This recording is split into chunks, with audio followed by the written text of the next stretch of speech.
안녕하십니까? 안녕하십니까? 잘 지내셨어요? 네. 어제 눈이 많이 내렸죠? 오후에는 이렇게 산에 가서 설경을 구경하면 좋을 것 같아요.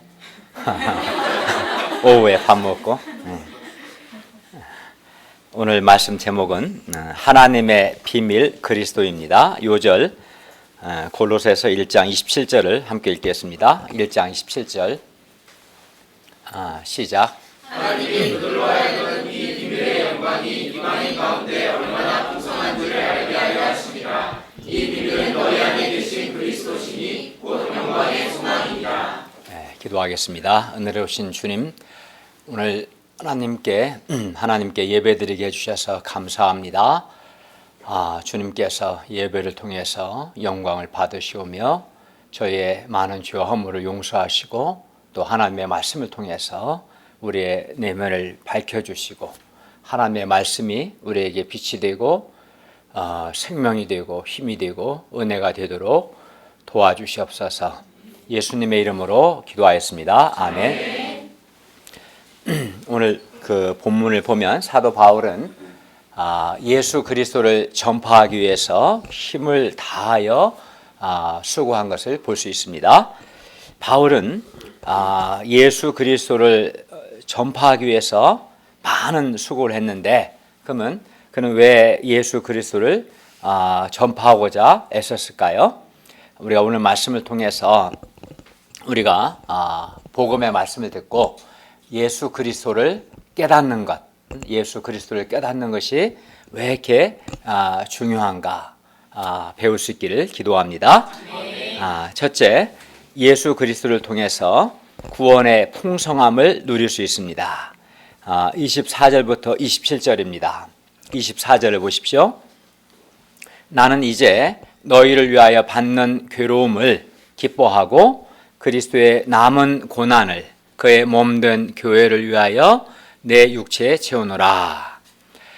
사람들은 다른 사람을 위해서 자신이 대신 괴로움 받는 것을 힘들어하고 또 심한 경우에는 내가 왜 다른 사람을 위해서 내가 왜 고난받아야 하는가, 괴로움을 받아야 하는가, 심한 경우에는 손해의식을 느끼기도 하죠. 그렇죠? 또 굉장히 남을 대신해 자기가 괴로움받는 것에 대해서 힘들어하고 손해의식 느끼고 그렇습니다. 그러나 사도 바울은 자신이 골로새 성도들을 위해서 받는 괴로움을 조금도 힘들어하거나 또 손해의식 느끼지 않고 오히려 기뻐했어요. 바울은 또 그리스도의 남은 고난을 그의 몸된 교회를 위해서 자기 육체에 채웠습니다. 지금 하나님 보호자 우편에 계신 예수 그리스도께서는 예수님은 지금 어디에 계시겠어요? 하나님 보호자 우편에 계시죠. 이 예수님께서 교회를 우리가 지난 시간 배운 것처럼 자신의 몸으로 여기시고 그래서 교회가 받는 고난을 예수님 자신이 받으시는 것으로 여기십니다. 그리고 이것을 가리켜서 그리스도의 남은 고난이라고 부릅니다. 그러니까 그리스도의 남은 고난은 사실 하나님 보좌 우편에 계신 그리스도께서 교회가 받는 고난을 아파하는 그것을 가리킵니다. 그런데 사도 바울은 그가 교회를 위해서 받는 그 괴로움과 고난을 어떻게 생각했냐면 하나님 보좌 우편에 계신 예수 그리스도께서 받으시는 그리스도의 남은 고난으로 여긴 거예요. 사도 바울이 교회를 위해 받는 고난은 그리스도의 남은 고난과 같은 것이다로 여기고 자기 육체에 그 고난을 채웠습니다. 그러니까 바울은 예수 그리스도를 위해서 또 그의 몸된 교회를 위해서 받는 괴로움을 기뻐하고 기꺼이 자기 육체에 채운 거죠. 그러면 바울이 어떻게 주님의 몸된 교회를 위해 받는 괴로움과 고난을 사람들은 다른 사람들 위해 받는 괴로움과 고난을 힘들어하고 할 수만 있으면 피하려고 하는데 그는 왜 힘들어하지도 않고 또 피하지도 않고 어떻게 오히려 기뻐하며 또 적극적으로 자기 육체의 이 고난을 채울 수 있었습니까? 이는 바울이 예수 그리스도를 사랑했기 때문입니다. 아내나 남편 또는 자녀를 정말 사랑하는 사람은 사랑하는 자기 가족을 위해서 받는 고난과 괴로움을 힘들어하거나 피하지 않고 도리어 기뻐합니다. 그러지 않겠어요? 만약에 여러분의 남편과 아내 또는 자녀가 부모가 여러분을 위해 받는 괴로움을 굉장히 힘들어하면 사랑이 없는 거예요, 사실은. 마찬가지로 정말 예수 그리스도를 사랑하는 사람은 당연히 주님의 몸된 교회를 사랑하고 또 주님의 몸된 교회를 위해 받는 고난을 힘들어하거나 피하지 않고 도리어 기뻐합니다. 주님을 사랑하니까 주님의 몸된 교회를 위해서 고난받는 것을 기뻐할 수 있었던 거예요. 그런데 이 사도 바울이 처음부터 이렇게 주님을 예수 그리스도를 사랑한 것은 아니었어요. 바울이 처음에는 예수 그리스도를 오히려 미워해서 예수 믿는 신자들을 박해하였습니다. 그러던 그가 예수 그리스도를 인격적으로 만나 죄 용서를 받고 또 그가 이방인의 사도로 부르심을 받게 되었어요. 그리하여 그는 자신의 죄를 용서하신 주님의 구원의 은혜와 또 과거에 예수 믿는 사람들의 박해자였던 죄인 중에 교수였던 자신을 예수 그리스도의 사도로 써주시는 주님의 은혜가 너무나 감사해서 이제 주님을 사랑하게 된 것이죠. 그러니까 자기 구원의 은혜가 너무나 감사하고 또 자신을 사도로 써주시는 은혜가 너무나 감사해서 그 은혜에 감사하여 그 자신도 예수님을 사랑하게 된 것이었습니다. 그런데 바울뿐만 아니라 오늘 우리도 주님으로부터 구원의 은혜와 또 주님께 쓰임받는 은혜를 받았어요? 안 받았어요? 받았습니다. 우리도 동일한 은혜를 받은 거죠. 동일한 구원 은혜를 받았어요. 그렇다면 우리도 주님을 사랑해야겠어요? 안 해야겠어요? 네, 주님을 사랑하는 것이 마땅합니다.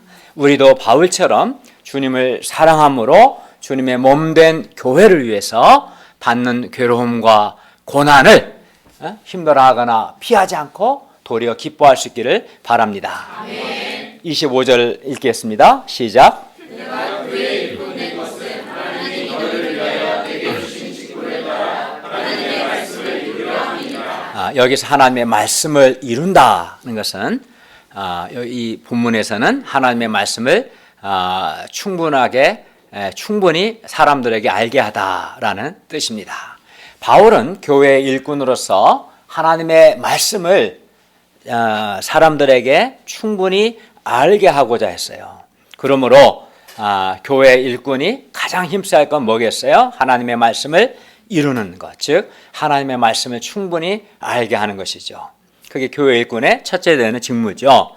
그런데 바울이 알게 한 이 하나님의 말씀은 비밀이었어요. 즉 하나님의 비밀, 곧 그리스도였습니다. 26절과 27절 읽겠습니다. 시작. 이 비밀은 만세와 하늘로부터 감추어졌던 것인데 이제는 그의 성도들에게 나타났고 하나님이 그로 하여금 이 비밀의 영광이 이방인 가운데 얼마나 풍성한지를 알게 하려 하심이라. 이 비밀은 너희 안에 계신 그리스도시니 곧 영광의 소망이니라. 26절에서 이 비밀은 25절에서 바울이 전파한 하나님의 말씀이에요. 그러니까 25절에서 이 하나님의 말씀을 26절에서 이 비밀이라고 바울이 말한 거에 같은 거죠. 그러니까 25절의 하나님의 말씀은 26절 이 비밀인데 바울은 근데 이 비밀을 가리켜서 27절 하반절에서는 뭐라고 하냐면 그들 안에 계신 그리스도, 예수 그리스도라고 말씀합니다.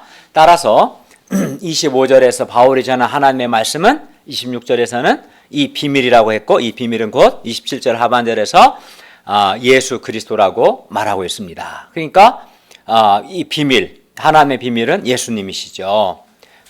예수 그리스도는 인류 구원을 위한 하나님의 비밀이었어요. 즉 하나님이 숨겨두신, 감춰두신 하나님의 히든 카드인 거예요. 오늘날 우리식으로 말한다면 예수 그리스도는 인류 구원을 위한 하나님의 비밀 병기와 같은 거죠. 사실은 예수님은 그런 의미에서 인류 구원을 위해서 하나님이 숨겨두신, 감춰두신, 이제 물론 드러내고자 하셨는데 감춰두신 비밀이 바로 예수 그리스도이신 거죠.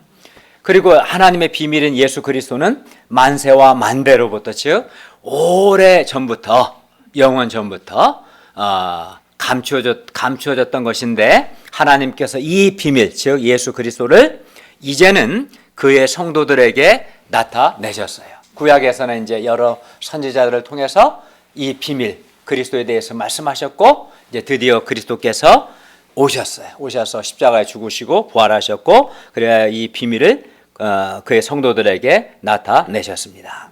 그런데 골로새서 쓰여질 당시 이제 영지주의자들이라는 그런 이단들이 있었는데, 이들은 자신들에게만 구원을 위한 비밀 지식이 있다고 선전했어요. 자신들만 구원을 위한 비밀스러운 지식이 있다라고 말한 거죠. 근데 오늘날 이단들이나 거짓 선생들 역시 자신들에게만 구원을 위한 어떤 특별한 비밀이 있는 것처럼 이제 사람들에게 선전해요. 그래서 자기들의 집회에 오면 이 비밀을 경험할 수 있는 것처럼 선전해서 사람들을 유혹하고 미혹합니다. 그러나 우리는 이러한 이단들이나 거짓 선생들의 말에 속지 말아야 합니다. 우리를 사랑하사 우리 죄를 위해 우리 대신 십자가에서 죽으시고 부활하신 예수 그리스도 외에 다른 하나님의 비밀은 없습니다. 오직 예수 그리스도만이 인류 구원을 위한 하나님의 유일한 비밀입니다. 그리고 이 하나님의 비밀인 예수 그리스도는 말씀 전파를 통해서 성도들에게 나타났습니다. 사도 바울이 하나님의 말씀을 충분히 알게 했을 때 이 말씀 전파를 통해서 하나님의 비밀인 예수 그리스도가 성도들에게 알려진 거예요. 그러니까 이 비밀을 알려면 뭐 해야 돼요? 말씀을 읽고 들어야겠죠. 그러면 하나님께서 하나님의 비밀인 그리스도를 그의 성도들에게 나타나게 하신 목적이 뭡니까? 이는 이 비밀의 영광, 이 비밀이 예수 그리스도시니까 이 비밀의 영광, 즉 그리스도의 영광이 이방인들 가운데 얼마나 풍성한지, 그리스도의 영광이 이방인들 가운데 얼마나 풍성한지를 알게 하기 위해서였습니다. 27절을 한번 읽겠습니다. 27절 시작. 하나님이 그들로 하여금 이 비밀의 영광이 이방인 가운데 얼마나 풍성한지를 알게 하려 하십니다. 네. 이 비밀은 너희 안에 계신 그리스도시니 곧 영광의 소망이니라. 네, 여기서 이 비밀의 영광, 즉 비밀이 그리스도이시기 때문에, 즉 그리스도의 영광은 뭘 말하냐면, 여기서 말하는 비밀의 영광, 그리스도의 영광은 예수 그리스도로 말미암아 이방인 가운데 나타난 구원의 풍성함을 가리켜요. 그리스도의 영광은 구원의 풍성함을, 그리스도로 말미암은 구원의 풍성함을 의미합니다. 사도 바울이 이방인들에게 예수 그리스도를 전파했을 때 이방인들이 예수 그리스도를 믿고 그들의 허다한 많은 죄를 다 용서받고, 또 그들이 하나님과 전에 원수되었는데 이제는 하나님과 화목하게 되어서 하늘의 평화와 기쁨을 누리는 놀라운 구원의 역사가 있었습니다. 이방인들이 하나님의 비밀인 예수 그리스도를 통해서 구원받고 변화되고 새 사람이 되는 구원의 풍성함이 있었어요. 뿐만 아니라 그리스도께서 지금 골로새 교회 가운데 계셔요. 어떻게 계십니까? 그리스도의 몸은 하나님 보좌 우편에 계시지만 그리스도께서 성령 안에서, 영으로 성령 안에서 골로새 교회 가운데 또 계시죠. 물론 이 그리스도께서는 지금 예배드리는 우리 가운데 성령 안에서 또 계십니다. 우리 가운데 임재하십니다. 그리스도는 또 이러한 구원의 풍성함뿐만 아니라 또 그리스도는 영광의 소망입니다. 왜냐하면 예수 그리스도는 현재적으로 우리로 하여금 구원의 풍성함을 누리게 할 뿐만 아니라, 예수 그리스도는 그를 믿는 자에게 많은 죄 용서의 그 풍성한 은혜를 누리게 하고, 또 하나님과 화목하게 해서 하나님과 화목한 자가 누리는 기쁨을 누리게 하시고 또 변화도 있고 새 삶을 살게 하실 뿐만 아니라 이게 현재적으로 구원의 풍성함을 누리게 하시죠. 근데 그뿐만 아니라 장차 우리로 하여금 영광스러운 몸의 부활을 또 하게 하시고 또 새하늘과 새 땅에서 영원히 영광스러운 삶을 살게 하시기 때문에 영광의 소망이다라고 말씀하고 있어요. 예수 그리스도는 우리를 영광에 이르게 할 영광의 소망입니다. 그러니까 예수 그리스도는 현재적으로 구원의 풍성함을 누리게 하시고 장차 우리를 영광에 이르게 할 우리의 영광의 소망이 되십니다. 그러니 예수 그리스도의 영광이 얼마나 이방인 가운데 풍성합니까? 이 풍성한 은혜가 예수 그리스도로 말미암아 임한 거죠. 그래서 하나님은 이 예수 그리스도의 영광, 예수 그리스도로 말미암은 그 구원의 풍성한 은혜, 하나님과 화목, 변화된 삶, 또 장차 그들이 몸의 영광스러운 부활을 하게 되고 새하늘과 새 땅에 살게 될 그런 그리스도의 그리스도로 말미암은 그리스도의 영광의 풍성함을 하나님은 이방인들 가운데 알게 하시기를 원했습니다. 그리고 하나님께서는 지금도 사람들이 예수 그리스도의 영광이 얼마나 풍성한가를 사람들이 알기를 원하십니다.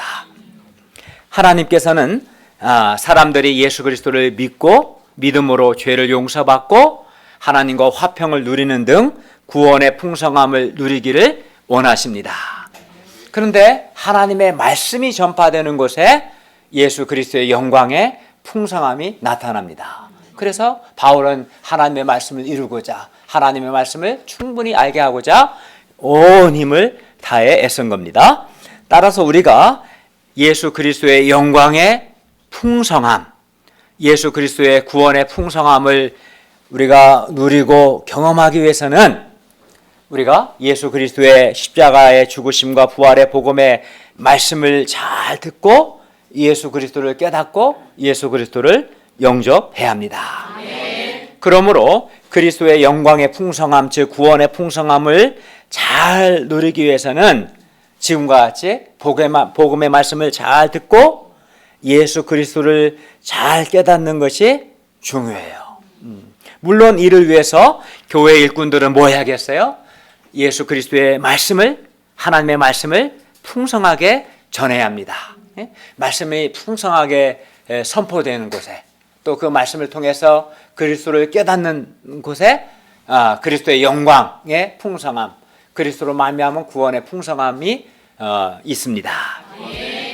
둘째, 예수 그리스도를 전파하는 권면과 가르침을 잘 받을 때 예수 그리스도 안에서 성숙해질 수 있습니다. 28절과 29절 말씀입니다. 28절은 바울이 예수 그리스도를 전파하는 목적입니다. 28절을 읽겠습니다. 시작. 우리가 그를 전파하여 각 사람을 권하고 모든 지혜로 각 사람을 가르치는 각 사람을 그리스도 안에서 완전한 자로 세우려 함이니. 바울은 예수 그리스도를 전파하되 어떻게 전파했냐면 각 사람, 즉 한 사람 한 사람 인격적으로 권면하고 또 모든 지혜로 각 사람을 가르쳤어요. 그리스도를 전파하되 각 사람에게, 즉 한 사람 한 사람에게 인격적으로 권면하고 가르침을 통해서 그리스도를 전파했어요. 바울은 예수 그리스도를 전파하되 어떻게 오늘같이 주일 말씀 선포를 통해서도 전파하고 또는 인격적인 성경 공부를 통해서도 전파하고 또는 말씀에 기초해서 한 사람 한 사람 인격적으로 권면함을 통해서 예수 그리스도를 전파한 것입니다. 그러면 바울이 이렇게 예수 그리스도를 전파하되 각 사람에게 인격적인 권면과 또 가르침, 성경을 가르침을 통해서 예수 그리스도를 전파한 목적이 뭡니까? 그것은 바로 각 사람을 그리스도 안에서 완전한 자로 세우기 위해서였습니다. 바울은 성도들이 예수 그리스도를 믿음으로 그리스도의 영광의 풍성함, 즉 예수 그리스도로 말미암은 구원의 풍성함을 누리는 것으로 끝나지 않고 일단 첫째는 우리가 누려야겠죠. 우리가 예수 그리스도를 깨닫고 그리스도로 말미암은 구원의 풍성함을 일단 누려야겠지만, 그러나 여기서 이것으로 끝나지 않고 사도 바울은 각 사람을 그리스도 안에서 완전한 자로 세우기를 간절히 원했습니다. 그러니까 한 사람 한 사람 그리스도 안에서 완전한 자로 세우기 위해서 한 사람 한 사람 인격적으로 각 사람에게 권면하고 또 말씀에 기초해서 가르치는 일을 한 거예요. 여기서 완전한이란 성숙한이란 뜻이에요. 사도 바울은 각 사람을 그리스도 안에서 성숙한 사람으로 세우기를 원했습니다. 성숙한 사람이 되도록 한 사람 한 사람 인격적으로 각 사람에게 권면하고 가르침으로 그리스도를 전파했어요. 그러면 어떤 사람이 성숙한 사람일까요? 예수님을 닮은 사람이 성숙한 사람이겠죠. 그렇죠? 또 오늘 본문에 사도 바울과 같이 주님을 사랑함으로 주님의 몸된 교회를 위해 고난받는 것을 기뻐하는 사람이 성숙한 사람이에요. 또 하나님을 기쁘시게 하는 사람이 성숙한 사람입니다. 또 자기를 부인하고 사명의 십자가 지고 예수님을 따르는 사람이 성숙한 사람입니다. 또 복음 진리 위에 굳게 서서 흔들리지 않는, 이단의 가르침에 영향받거나 흔들리지 않는 그런 사람이 성숙한 사람입니다. 반면 예수님을 닮지 않은 사람은 미숙한 사람이에요. 구원은 받았다 하지만 예수님을 닮지 않은 사람은 성숙해요, 미숙해요? 미숙한 사람입니다. 그리고 주님의 몸된 교회를 위해서 고난받는 것을 힘들어하고 피하는 사람은 성숙한 사람이에요, 미숙한 사람이에요? 미숙한 사람이죠. 어린아이와 같은 사람이죠. 또 자기 부인과 사명의 십자가 없이 신앙생활한 사람은 성숙한 사람이에요, 미숙한 사람이에요? 미숙한 사람입니다. 또 신앙생활을 하면서도 여전히 자기중심적이고 이기적인 삶을 사는 사람은 성숙한 사람이겠어요, 미숙한 사람이겠어요? 미숙한 사람입니다. 네. 성숙한 사람은 하나님 중심적이고 다른 사람 중심적인 삶을 삽니다.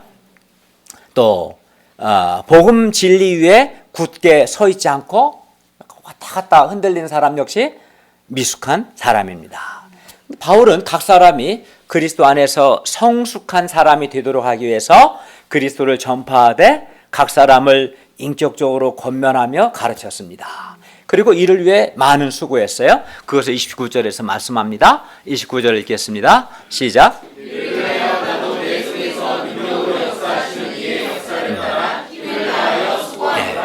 바울은 각 사람을 그리스도 안에서 성숙한 사람으로 세우기 위해서 정말 힘을 다해 수고하되 바울 속에서 역사하시는 이 그는 성령이신데 성령의 역사를 따라 힘을 다해 수고했습니다. 우리는 바울에게서 교회의 일꾼의 올바른 모습을 배울 수 있습니다. 교회 일꾼은 성도들이 구원의 풍성함을 누리게 해야 하고, 그러나 구원의 풍성함만 누리지 않고 그리스도 안에서 성숙한 사람이 되도록 도와야 돼요. 돕되 어떻게 도와야 돼요? 성령의 인도하심과 도우심을 의지해서 힘을 다해서 수고해야 돼. 어떤 일을 수고해야겠어요? 말씀을 가르치고 인격적으로 권면해서 한 사람 한 사람이 그리스도 안에서 성숙한 사람이 되도록 힘을 다해 수고하는 것, 이것이 올바른 교회 일꾼의 모습일 겁니다. 따라서 우리도 우리 안에서 역사하시는 성령의 능력을 따라서, 즉 이 말은 우리 속에서 일하시는 성령 하나님의 인도하심과 도우심을 의지해서 힘을 다해 수고할 수 있기를 바랍니다. 우리가 구원받은 것으로 끝나지 않고 그리스도 안에서 성숙한 사람이 되고자 하는 소원을 가질 수 있기를 기도합니다. 그리고 성숙한 사람이 되고자 하는 소원 가운데 교회 일꾼들의 말씀에 기초한 인격적인 권면과 가르침을 겸손한 마음으로 배울 수 있기를 기도합니다. 한국 교회가 많이 비난받는 이유 중에 하나가 성숙하지 않기 때문에 그렇죠. 구원의 은혜의 풍성함만 누리고 잘하지 않고 성숙하지 않으니까 이제 문제가 되죠. 예수 믿은 지 10년이 지났는데도 여전히 자기중심적인 삶을 살아요. 여전히 사명의 십자가 없어요. 아주 어린아이와 미숙한 사람이죠. 그러면 안 되죠. 일단은 우리 마음에 내가 주님 안에서 구원의 풍성함을 누릴 뿐만 아니라 주님 안에서 온전한 사람, 즉 성숙한 사람이 되고자 하는 소원을 가져야 돼요. 뭐 어떻게 성숙한 사람이 되겠습니까? 인격적인 권면과 가르침을 내가 겸손하게 잘 듣고 배우고 순종할 때 온전한 사람, 성숙한 사람이 될 수 있습니다. 아멘. 셋째, 예수 그리스도 안에 지혜와 진리의 모든 보화가 감추어져 있습니다. 2장 1절부터 5절입니다. 2장 1절을 보십시오. 내가 너희와 라우디아에 있는 자들과 무릇 내 육신의 얼굴을 보지 못하는 자들을 위하여 얼마나 힘쓰는지를 너희가 알기를 원하노니. 바울은 골로새 교회의 성도들뿐만 아니라 라오디게아 교회의 성도들과 또 바울의 육신을 보지 못한 성도들을 위해서도 힘을 많이 썼어요. 골로새서 4장 13절을 보면 골로새 교회와 라오디게아 교회, 히에라볼리 교회는 에바브라가 개척한 교회였어요. 바울은 이곳 성도들을 한 번도 본 적이 없지만 바울은 그들을 위해서도 그가 얼마나 많이 힘쓰는가 그들이 알기를 원했습니다. 바울은 그들을 위해서 늘 기도했고 또 그들에게 편지를 보내 하나님의 말씀을 전했고 또 두기구와 같은 일꾼들을 보내서 그들을 돕고자 애썼습니다. 정말 많이 힘을 썼습니다. 그들을 위해서. 그리고 바울이 이렇게 그들을 위해 힘쓰고 있다는 것을 그들이 알기를 원했는데 그 목적은 첫째는 그들로 하여금 사랑 안에서 연합하여 마음의 위안을 받게 하는 것이고, 둘째는 그들로 하여금 하나님의 비밀인 그리스도를 깨닫게 하기 위해서입니다. 그들이 그리스도의 하나님의 비밀 그리스도를 깨닫기를 바울은 원했어요. 2절을 읽겠습니다. 시작. 이는 그들로 마음의 위안을 받고 사랑 안에서 연합하여 확실하기에 모든 풍성함과 하나님의 비밀인 그리스도를 깨닫게 하려 함이니. 바울은 무엇보다 그들이 아까 하나님의 비밀이 누구랬어요? 그리스도죠. 하나님의 비밀인 그리스도를 깨닫게 하려고 많이 힘썼어요. 여기서 확실한 이해의 모든 풍성함, 말이 좀 어렵죠? 그냥 이해가 아니라 아주 확실하게 이해하고 또 그 이해가 풍성한 이해를 의미해요. 확실한 이해의 모든 풍성함은 하나님의 비밀인 예수 그리스도에 대한 이해를 가리키는 거예요. 예수 그리스도에 대한 아주 확실하고 풍성한 이해를 의미합니다. 그리고 그리스도를 깨닫는다는 것은 단순히 지식적으로 그리스도를 아는 것이 아니라 그리스도를 내가 인격적으로 믿고 그리스도를 인격적으로 경험하는 것, 또 삶 속에서 예수 그리스도를 알아가는 것을 의미합니다. 우리가 어떤 사람에 대해서 그의 프로필을, 그에 관한 책을 읽고 뭐 소개를 읽어서 알 수는 있겠죠. 근데 그게 진짜 아는 걸까요?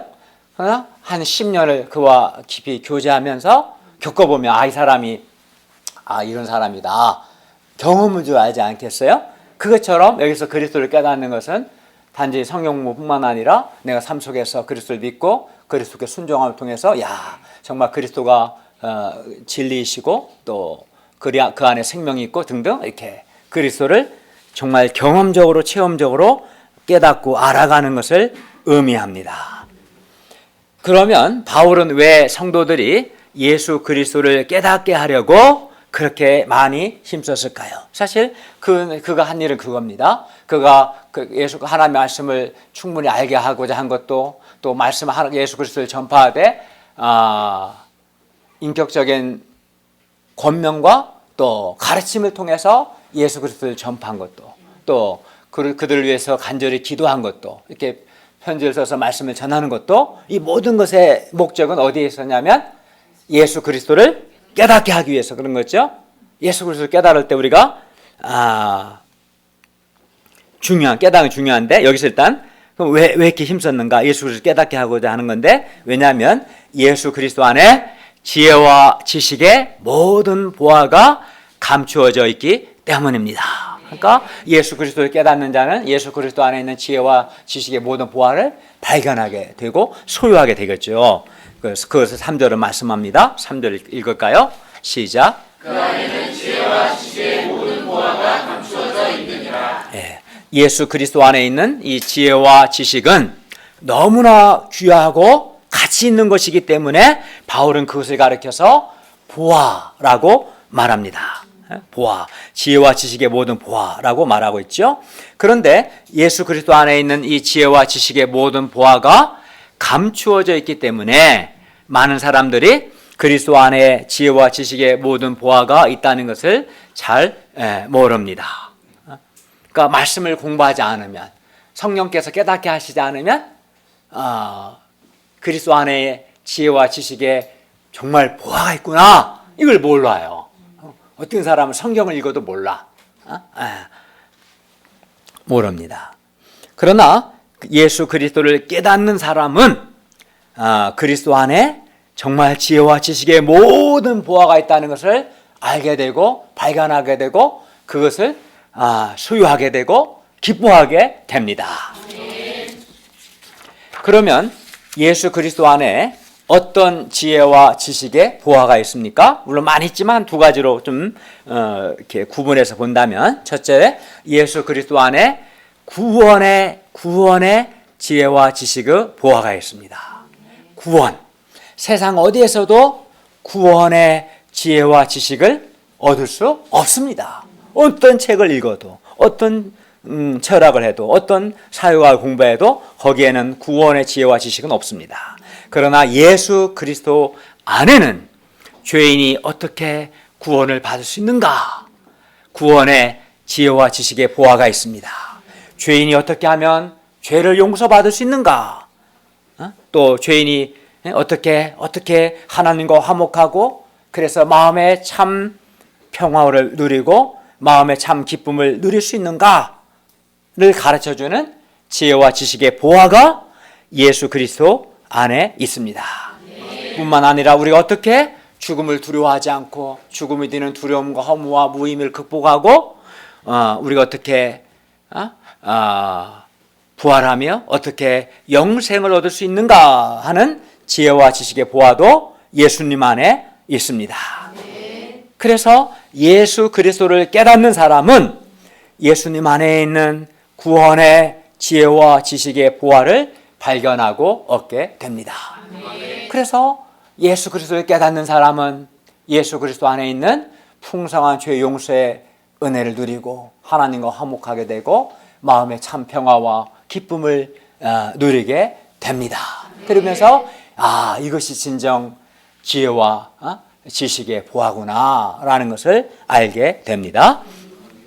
둘째, 예수 그리스도 안에 여러 인생 문제 해결에 대한 지혜와 지식뿐만 아니라 사람이 어떻게 살아야 하는가 하는 삶의 지혜와 지식도 있습니다. 사람은 대개 누구나 내가 어디서 와서 어디로 가야 하는가, 어디로 가는가, 또 내가 정말 가치 있고 가장 보람 있고 정말 행복하게 살기 위해서는 내가 무엇을 해야 하고 또 어떻게 살아야 하는가 하는 이러한 고민이 있어요, 없어요? 네, 고민이 있죠. 또 내가 어떻게 어떤 상황에서도 감사할 수 있을까? 또 내가 어떻게 자존감을 가질 수 있을까? 내가 어떻게 마음의 염려와 불안과 두려움을 극복할 수 있을까? 이런 고민들이 사람들에게 있습니다. 그리고 이러한 고민들, 이러한 문제들에 대한 답을 찾기 위해서 사람들은 여러 베스트셀러 각 작가의 책을 읽기도 하고 유명한 강사의 강의를 듣기도 하고 또 여러 사람들을 만나 조언을 듣기도 합니다. 그러나 세상 어디에서도 여기에 대한 답을 얻을 수 없습니다. 답이 있는 것 같아서 갔는데 사실 없는, 요란하게 말하고 겉은만 화려하지 실상은 답이 없어요. 그러나 예수 그리스도 안에는 이러한 모든 문제들에 대한 답이 있습니다. 지혜와 지식이 있습니다. 뿐만 아니라 예수님 안에는 이러한 근본적인 문제들뿐만 아니라 우리가 어떻게 살아야 하는가 하는 구체적인 삶의 지혜와 지식의 보화도 있습니다. 예를 들어 사람들이 건강하게, 또 물론 몸도 건강해야지만 내면도 건강하고 또 행복하게 살고 싶죠. 그런데 사람들이 건강하고 행복하게 살려면 먼저는 하나님과 바른 관계를 맺어야 하고 다음으로는 사람과도 바르고 건강한 인간관계를 맺어야 합니다. 그러니까 하나님과 바른 관계도 중요하고 또 사람과 바른 관계도 중요해요. 이 관계에 문제가 생긴 사람은 절대로 내면이 밝고 건강하고 행복한 삶을 살 수가 없어요. 예? 문제가 있는 사람들은 다 이 둘 중에 다 걸려 있어요. 사실은 하나님과 관계가 문제가 있거나 사람 관계에 문제가 있는 사람은 결코 행복할 수 없고 결코 내면이 밝고 건강할 수 없습니다. 이 참 중요해요. 그러나 오늘날 어떻게 바르고 건강한 인간관계 맺어야하는가를 알지 못해서 그걸 몰라요. 몰라서 사람과 사람 사이에서 인간 갈등하고 또 상처를 주고받으며 불행하게 사는 사람들이 참 많습니다. 여러 상담도 받으러 가지만 큰 근본적인 도움이 되지는 않습니다. 그러나 예수님 안에는 바르고 건강한 인간관계에 대한 지혜와 지식의 보화가 있습니다. 예를 들어 바르고 건강한 부부관계는 어떻게 해야 하는가, 또 부모 자식 관계는 어떻게 해야 하는가, 또는 교회 공동체 안에서 지도자에 대한 자세는 어때야 하고, 또 교회 양들에 대한 자세는 어때야 하고, 또 서로가 서로에 대한 자세는 어때야 하는가 등 이러한 지혜가 예수님 안에 있습니다. 또 직장 생활에서 굉장히 스트레스를 많이 받는데 직장 안에서는 어떻게 인간관계를 맺어야 하는가에 대한 지혜와 지식도 예수님 안에 있습니다. 이 외에도 다양한 삶의 지혜와 지식의 보화가 예수님 안에 있습니다. 우리가 어떻게 죄의 유혹, 죄의 시험을 이길 수 있는가, 어떻게 죄의 시험에 들지 않을 수 있는가에 대한 지혜도 예수님 안에 있어요. 예를 들어 이에 대해서 예수님은 시험에 들지 않도록 깨어 기도하라. 시험에 들지 않도록 깨어 기도하는 사람은 시험에 들지 않습니다. 또 어려움이나 큰 시련 앞에서 무너지지 않는 정말 견고한 인생이 되려면 어떻게 해야 하는가 하는 지혜도 예수님 안에 있습니다. 사람이 인생 속에서 아무 문제가 없으면 물론 좋을 수도 있겠지만 그럴 수 없는 거예요. 누구나 어려움을 겪게 될 수밖에 없어요. 근데 그 어려움이 한 사람 인생을 송두리째 앗아가 버릴 수도 있고 고통을 줄 수 있는데, 그러나 우리 신자락에서 어려움이 문제가 없을 수는 없어요. 그러나 우리가 이런 큰 시련 앞에서 어려움 앞에서 어떻게 무너져 내리지 않을 수 있는가, 그런 지혜도 예수님 안에 있어요.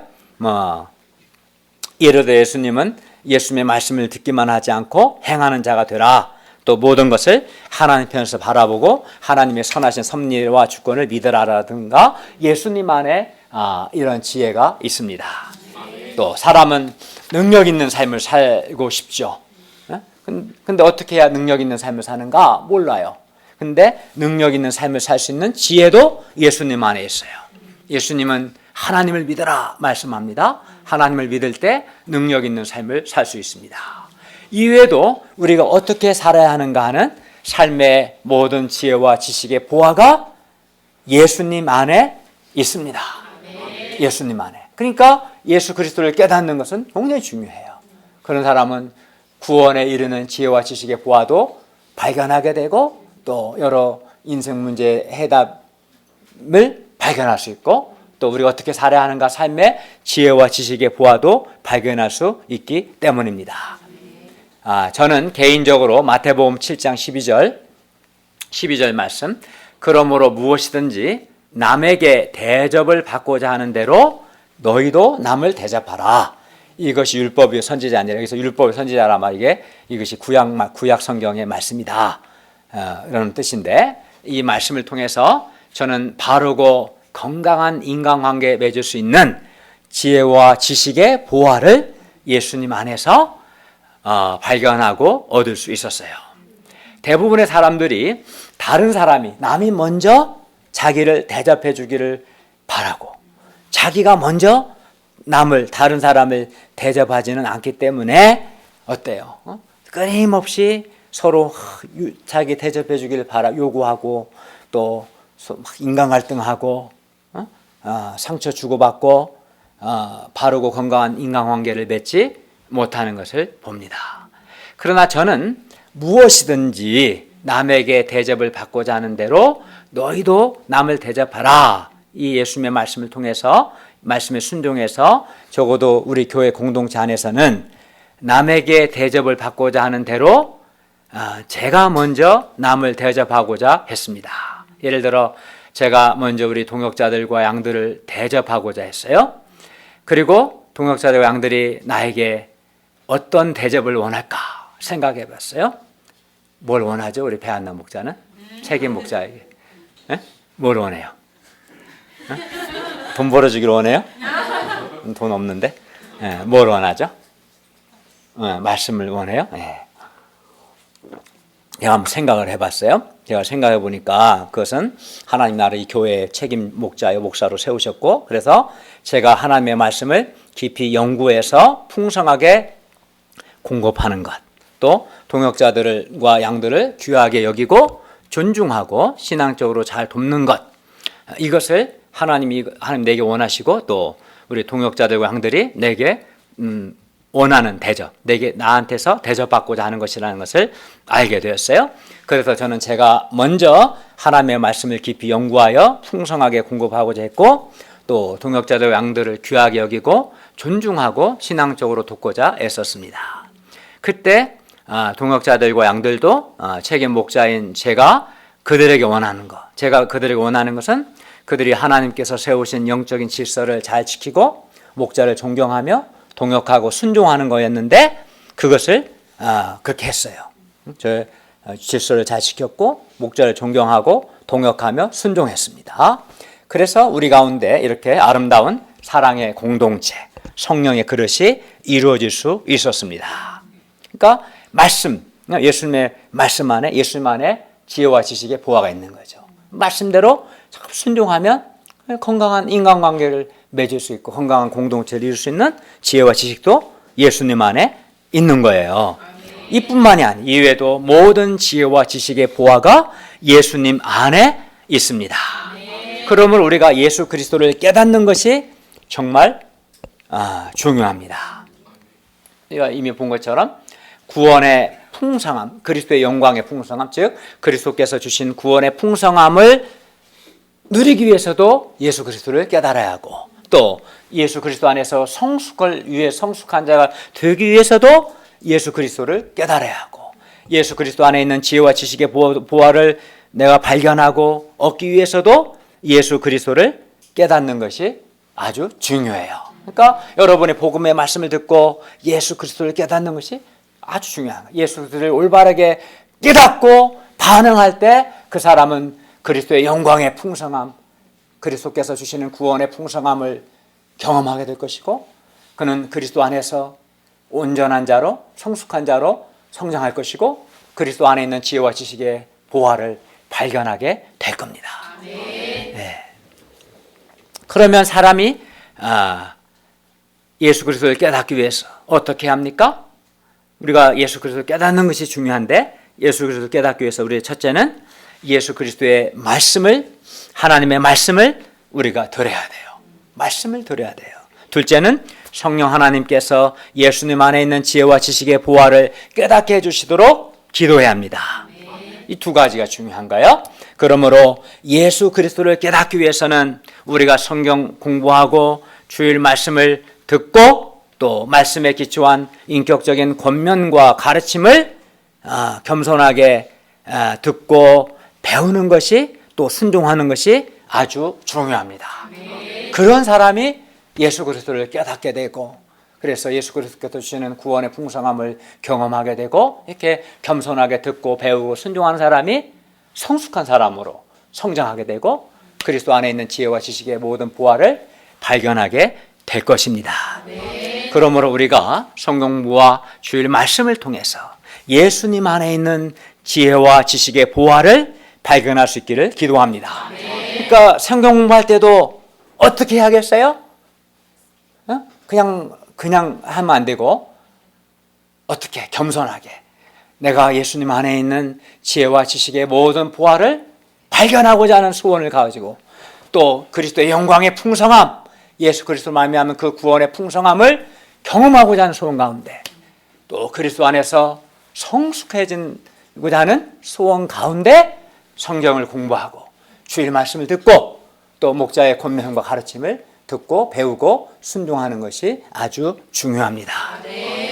그리고 뿐만 아니라 우리가 이제 우리 자신이 먼저 그렇게 해야겠고, 더 나아가 다른 사람들에게도 하나님의 비밀인 예수 그리스도를 전파하고 사람들이 예수 그리스도를 깨닫도록 성령의 역사를 위해서 또 기도해야 합니다. 4, 5절을 보십시오. 바울이 예수 그리스도 안에 있는 지혜와 지식의 모든 보화가 있음을 말하는 것은 아무도 교묘한 말로 성도들을 속이지 못하게 하기 위해서입니다. 왜냐하면 당시 이단들이나 거짓 선생들은 자기들에게 구원을 위한 무슨 특별한 지혜와 지식이 있다며 사람들을 속였기 때문입니다. 오늘날에도 자기에게 무슨 특별한 지혜와 지식이 있다고 속이는 이단들이나 거짓 선생들이 많습니다. 예를 들어 자기는 하나님으로부터 항상 직통 계시를 받는다고 속이는 자들도 있고, 또 자신은 예언의 은사가 있어서 한 개인의 미래를 볼 수 있다라고 사기치는 놈들도 있습니다. 얘는 아주 그 점쟁이나 똑같은 거예요. 이 외에도 다른 거짓 선생들이 있는 그 다음 시간에 좀 볼 겁니다. 그러나 우리는 이러한 이 악한 자들에게 속지 말아야 합니다. 오직 예수님 안에만 지혜와 지식의 모든 보화가 있습니다. 예수님을 잘 배우고 예수 그리스도를 깨닫고 예수님을 배우면 그것으로 충분한 거예요. 예수님 안에 구원의 풍성함이 있고 예수님 안에 성숙이 있고 예수님 안에 지혜와 지식의 모든 보화가 있어요. 그래서 힘써야 할 것은 예수님을 깨닫고 배우고자 하는 소원 가운데 성경을 공부하고 주님의 말씀을 듣는 거예요. 그것으로 충분합니다. 5절을 보십시오. 바울은 골로새 교회의 성도들과 라오디게아 교회의 성도들이 이단과 거짓 선생들에게 속지 않고 그들이 질서 있게 행함과 또 그리스도를 믿는 그들의 믿음이 굳건한 것을 보고 기뻐했습니다. 결론입니다. 예수 그리스도는 인류 구원을 위한 하나님의 비밀입니다. 그리하여 예수 그리스도를 믿을 때 우리가 구원의 풍성함을 누릴 수 있습니다. 뿐만 아니라 권면과 가르침을 통해 예수 그리스도를 배울 때 예수 그리스도 안에서 우리가 성숙한 자가 될 수 있습니다. 무엇보다 예수 그리스도를 깨닫게 될 때 우리는 예수 그리스도 안에 있는 지혜와 지식의 모든 보화를 발견할 수 있습니다. 그럼 우리가 성공부와 또 주일 말씀과 말씀에 기초한 권면과 가르침을 통해 구원의 풍성함을 누리고 또 예수 그리스도 안에서 성숙하게 되고 예수님 안에 있는 지혜와 지식의 모든 보화를 발견할 수 있기를 간절히 기도합니다. 기도하겠습니다. 은혜로우신 주님, 오늘 말씀을 통해서 우리가 복음의 말씀을 듣고 예수 그리스도를 깨닫고 그를 영접하고 그에게 순종하는 것이 얼마나 중요한가 배우게 하셔서 감사합니다. 그리스도를 깨닫고자 하는 소원 가운데 말씀 공부하고 예배드리고 권면을 듣고 그래서 예수님 안에 있는 구원의 풍성함을 누리고 또 예수님 안에서 점점 성숙해지고 또 예수님 안에 있는 지혜와 지식의 모든 보화를 발견하고 누리는 삶을 살게 해 주시옵소서. 예수님의 이름으로 기도하였습니다. 아멘.